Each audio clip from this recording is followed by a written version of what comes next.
Today I will show you how I created this card, but I will use a different embossing folder, so stay tuned.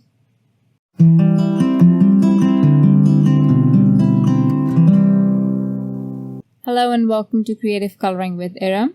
I am sharing a grungy super inky card with you today. You can use any embossing folder and inks to create this look. But this turns out great when there is more of a debossed area. I will start by swiping the Lagoon mini ink cube onto Crest solar white panel. This is 80 pounds and it's the size of my card base. I will leave some portions blank. Then on those blank areas, I will apply Snapdragon Crisp Dye Ink with the help of a mini blending brush. This I will apply with a heavy hand. I won't worry about leaving smudges or brush marks. And I will also cover some of the lagoon areas to create a green shade. It's going to be super random and messy, but in the end it will make sense.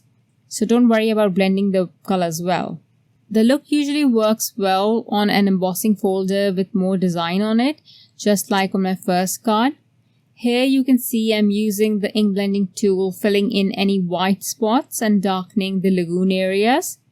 If you are working with an embossing folder that doesn't have a lot of design, like this Sunshine Blooms 3D embossing folder that I'm using, you can selectively apply your inks.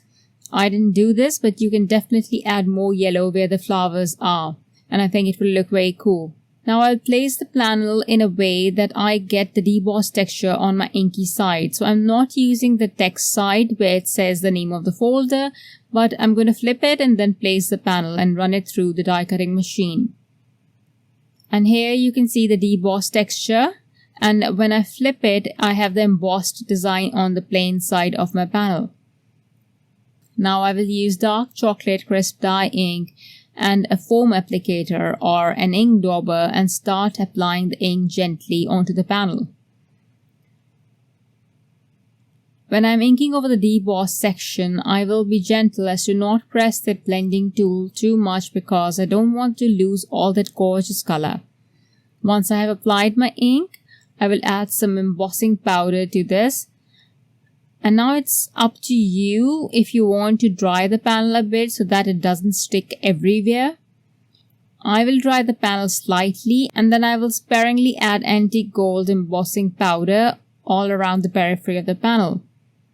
And if you can see that I'm barely adding the embossing powder.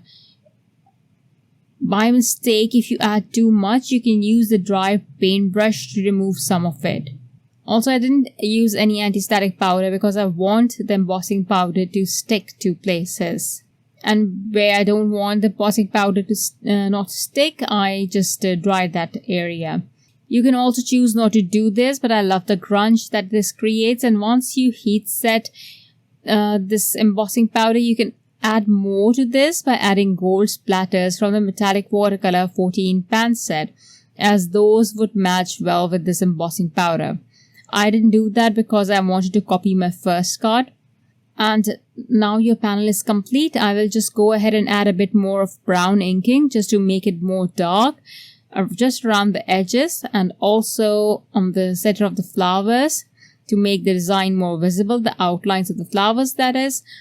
Then I will emboss my panel again in case I lost a bit of a dimension, though I can tell that I didn't, but still I will emboss the panel again. I will then adhere the panel onto my card base and add a sentiment label, some satin gold sequins for some bling, and that's it. I like both the geometric and the botanical embossing folder. The look sure is different on both these folders. I hope you liked it and will try this technique. Don't forget to tag me when you do. Thank you for watching. Bye. Hello there! Did that video just spark your creativity? And do you want more project ideas and inspiration videos too? Well, if you do, please make sure that you subscribe to the Altenew YouTube channel. Also, make sure that you do click that notification bell so you don't miss a video. Thanks so much for watching. Bye bye.